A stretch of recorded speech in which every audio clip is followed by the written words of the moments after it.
opposition avec ce qui est considéré comme la doxa sur le plan politique. Nous avons eu des exposés qui pourraient être un peu simplistes, il faut bien le reconnaître, sur le plan scientifique, notamment l'exposé du Dr Goldman qui s'adressait quand même à un public non averti. Je pense qu'il l'avait prévu en fonction, à l'époque où il était question d'admettre du public dans la salle. Mais il est intervenu de façon très objective.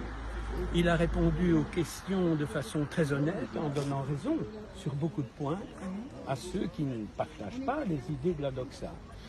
Ensuite sont venus deux exposés de nature philosophique sur la préséance du droit naturel, sur les relations entre la liberté individuelle et l'ordre public, qui était parfaitement sensé. Je veux dire, il s'agissait des principes généraux du droit, donc il n'y avait rien à dire à ces exposés. Puis, après la pause, les exposés de le grand débat contradictoire, les exposés de celui qui était favorable à la vaccination obligatoire des soignants, à savoir le professeur Klimek, et celui qui était contre, à savoir Bernard Rentier de Liège, qui était l'ancien recteur de l'Université de Liège. Alors, ce qui est incroyable, c'est que l'opinion du pour et du contre, c'était non, il ne faut pas vacciner les soignants.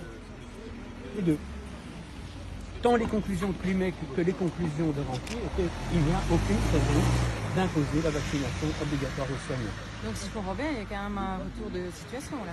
Il y a un retour de situation qui est fatal puisqu'il est lié à l'observation de résultats qui ne sont pas probants par rapport à l'efficacité du vaccin en termes de transmission et qui sont douteux en matière d'efficacité contre le décès. Ils ont bien reconnu qu'il y avait des problèmes et conséquemment, dans l'état actuel des choses, il était hors de question même de soulever la vaccination obligatoire des soignants. Tant Melot, le vice-président de l'Ordre national, qui a dit que le sujet était enterré, que les autres intervenants. Tous, il y a une unanimité pour dire que la vaccination obligatoire des soignants est nulle et non avenue, et par voie de conséquence, celle de la population. Et donc, ça c'est déjà une victoire. Je la ressens comme une victoire un petit peu amère dans la mesure où ils ont dû attendre pour y arriver que la vaccination fasse la preuve de son inefficacité, notamment dans la transmission. Alors, ils n'ont pas insisté sur les effets secondaires, mais ils en ont parlé. Mais quand nous leur avons fait remarquer qu'il y en avait beaucoup plus que ce qu'ils disaient, ils ont dit oui, nous reconnaissons. C'est incroyable, nous reconnaissons que la pharmacovigilance n'a pas fait son travail. Donc, on est quand même face à...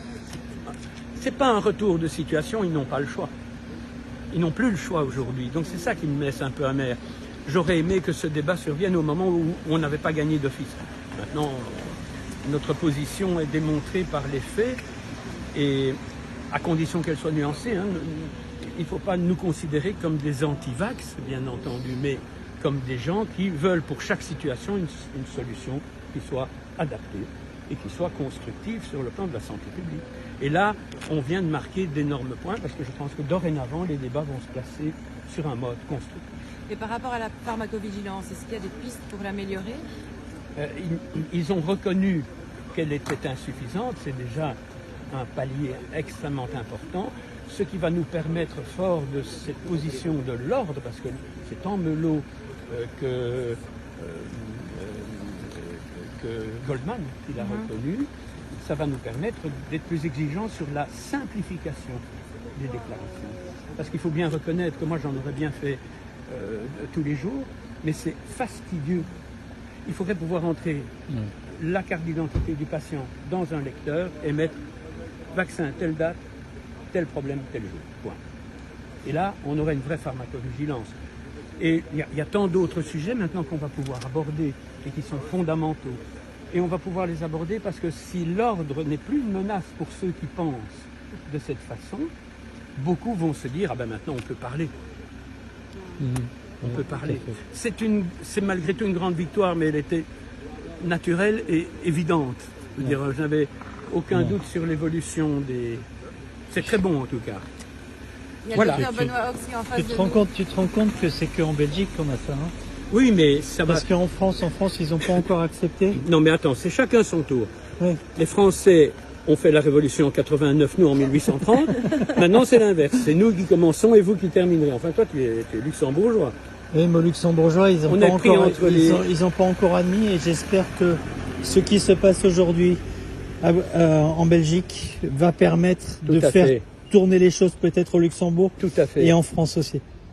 Donc Tout à fait. pour moi c'est une victoire aussi. En tout cas, je suis extrêmement heureux de la dialectique de cette réunion Ouais. et de la façon dont on a enfin considéré la possibilité de discuter. Voilà, je crois que C'est une très grande avancée. une grande avancée. Et par rapport aux victimes d'effets secondaires, est-ce qu'il y a Eh bien, des pistes? Est-ce qu'ils en ont parlé? Eh bien oui, de façon fragmentaire, évidemment, il y avait beaucoup de sujets à aborder Oui, en peu oui, de oui. temps. Mais Klumec, qui a fait un exposé assez remarquable et très spirituel, a conclu qu'il faudrait, dans le cadre où on impose la vaccination, prévoir des indemnités pour les effets secondaires. Alors, il y a indemnité, mais est-ce qu'on va trouver des pistes? Est-ce qu'on va faire des recherches pour aider ces victimes? À l'heure actuelle, le problème, c'est que c'est mal parti parce que les vaccinations sont volontaires, comme tu le sais. On a sous l'effet de pression majeure médiatique, mais les gens vont se vacciner.